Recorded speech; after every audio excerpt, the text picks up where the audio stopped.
Good evening, ladies and gentlemen. It's time for your starting lineups. For more than a century, this field has seen it all. The quiet hum of history vibrates from the dugouts to the outfield. Here, under the shadows of giants, the game lives on. This place is more than a park. It's a sanctuary for the soul of the game. Every pitch, every catch, every crack of the bat. 100 years of hope and heartbreak, all carved into the dirt.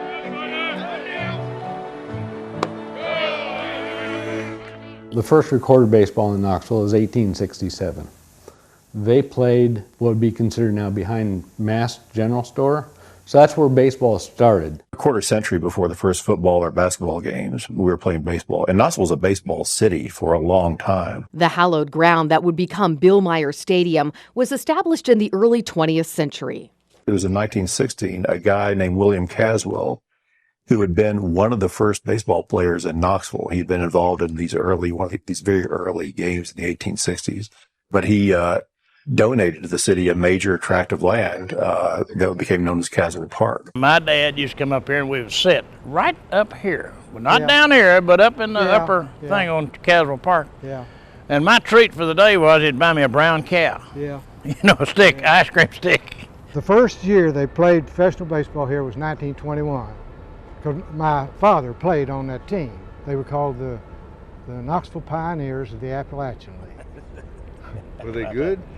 Lord, I don't know. You know, a lot of people used to come see them, I think. You know, that they played Johnson City and Bristol and Kingsport. Caswell Park also hosted pro games, including some exhibition games by the New York Yankees, who were here several times in the 20s and 30s with Ruth and Gehrig, and all these famous players were here playing exhibition games. In 1925, Knoxville's baseball team officially adopted the Smokies moniker. From there, in 1931, the city councilman Smithson rallied to have a stadium built. Described as Knoxville's chief baseball fan, W.N. Smithson transformed the quaint Caswell Park into a full-scale baseball stadium bearing his name. Well, I guess it was a field of dreams at one time. There's first base. Babe Ruth supposedly hit a ball on top of those trees out there behind the Lamar sign. Well, his famous one was over the left field fence. I played out here in 1941. With Young High School, we played Knoxville High a 2-game series. And they beat the out of us. Well, you know, it was a treat to get to play here. Oh, yeah, as you know. Hell, I'd grown up out here watching the old Smokies. It wasn't just a baseball team, it was our baseball team, you know. It was the only game in town. Mm-hmm. You know, and this was the only professional sports team that wore Knoxville as a name. And even though the Smokies of that time were very bad, the fans were very loyal. They had to put up with a lot. They used to call them the same old Smokies. Yeah. Because they'd finish 7th or 8th in the Southern League every year. Smithson Stadium remained a Knoxville staple until the early 1950s. You'll see reports in various newspapers, on various plaques and various media guides that it actually burned. It was, you know, a terrible fire, and that's why they had to take it down. Not true. It was getting into disrepair, and the city council decided not to renew the lease with the Smokies, so they tore it down. In 1953, they built what we now know as Municipal Stadium. 4 years later, Municipal Ballpark would change its name to honor former catcher, Pittsburgh Pirates manager, and Knoxville's beloved big leaguer, Bill Meyer. He was the only Knoxvillian at that time who ever managed a big league team. Mm-hmm. And he was just, everybody loved him in baseball. Highly respected man. The Knoxville Smokies continued playing at Bill Meyer until 1968, when the organization folded. But baseball for the city of Knoxville wasn't over. It merely lay dormant. Neil, you've been associated with baseball in Knoxville for a number of years. 5 years ago, the Smoky Baseball Club folded for lack of attendance as one major factor, but now you're bringing baseball back to Knoxville. What factors have changed over the past 5 years to warrant bringing baseball back to Knoxville? Well, Jim, what took place, a lot of people got to coming to me and asking me when I was going to bring baseball back here. And since we no longer had ice hockey here, and the demand from people wanting to know and why that we didn't bring it back. So the Chicago White Sox come along with agreement that we could afford to come back in Knoxville with baseball.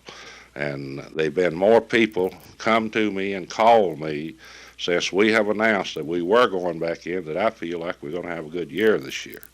And another thing, the Chicago White Sox has definitely promised us a good ball club right up in the pennant winning. Neil, do you feel that the people in Knoxville that did not support baseball 5 years ago will now support it? Oh, I have no doubt in my mind there are going to be people that supports baseball now that didn't support it. They're going to support it like it did when we bought baseball back here before. Of course, Jim, you realize that we've been out of baseball for 5 years, and people naturally would like to see baseball come back here. Out were the old Smokies. In their place were the Knox Sox. The Knoxville Sox. A team so fine. Come on up and watch us shine. Hurrah for the home team. Stand up and grin. You'll score a hit when you turn to 10. The Knox Sox saw success during their tenure in the city, winning the 1978 Southern League Championship.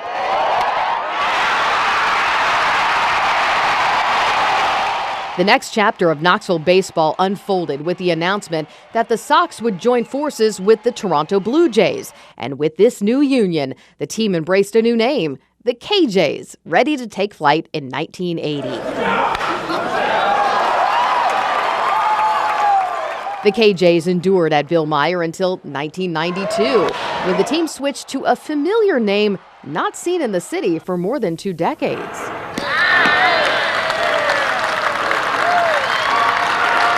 It's important for people to have their team back, a local identity. It's going to help us market and promote our club, and I'm just pleased we're able to do it. And of course, a new name means a new logo. Gone are the KJs.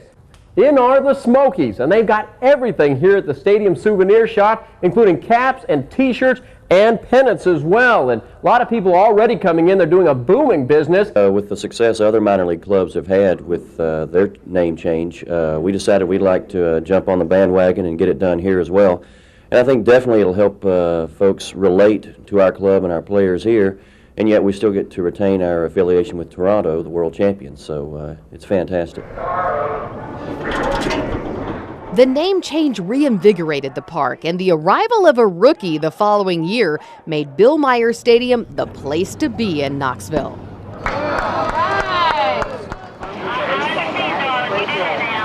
His Royal Airness Michael Jordan touched down in Knoxville in June of 1994 for a 3-game series. The games were sold out, but every time Michael went somewhere, whether it was in Knoxville or Huntsville, Alabama, wherever he went to play, that game and those games for that series was a hot ticket all of a sudden to come out and see Michael, striking out on the curveball. Fans packed the house for MJ's first game in Knoxville, and he did not disappoint.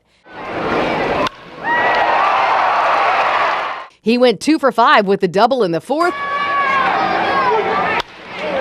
and a single in the 9th. The Barons won 2 of the 3 games in Knoxville, Jordan going 0 for 5 in the final game. But regardless of his performance, he was enjoying his life on the road. Yeah, I'm having a great time. I think it's been fun. It's not your first-class treatment, but it's respect. I mean, it's still a lot of fun for me. And, I've been in a lot better places and a lot better hotels and, better travel, but not as genuine as if I spent here in minor league and with the guys that I've spent it with. I think that means a lot. It's the beginning of the end of an era tonight at Bill Meyer Stadium as the Smokies play the first game of their last season at the ballpark. 1999 would be the swan song for Smokies baseball at Bill Meyer Stadium. A lot of memories in here. Let's put it this way. But you got to have, for the sakes of the fans that pay to see a professional game, you got to have something better. They had yellow tape, covering various seating areas. Don't sit here. You could see concrete disintegrating leaks everywhere. It wasn't a good place at that point.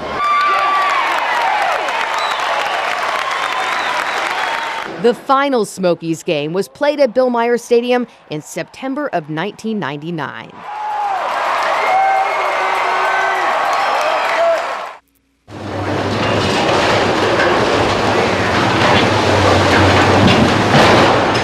But it looks to me like a goner. It's been a lot of good things to a lot of people. There's some fans here absolutely hate to see this go, and I do too for that matter. In June of 2003, after half a century, piece by piece, Bill Meyer Stadium was torn down. Even though all of this stadium will be torn down, the field will stay. It will continue to be a place where young players can dream of making it in the big leagues. 5 years after its destruction, a ceremony was held by the city of Knoxville to rename the park in the honor of local pioneers Todd Helton and Neil Ridley. Ridley Helton Field proudly sits in the exact same spot where Caswell Park once stood. It's cool to actually get out here and to see it. It's a beautiful place. It's hard to picture that Billy Meyer Stadium was here, and as a kid playing on it and getting excited that you got to play here, but to have your name on the field is, it's an honor. Reggie Jackson, Mark McGuire, Alex Rodriguez, and thousands of others have all laced up their cleats and walked onto this field. Today, those who grace this green in the heart of East Knoxville step into a place ripe with history. More than 100 years of dreams played out under the same sky, reminding us that some fields never truly grow old.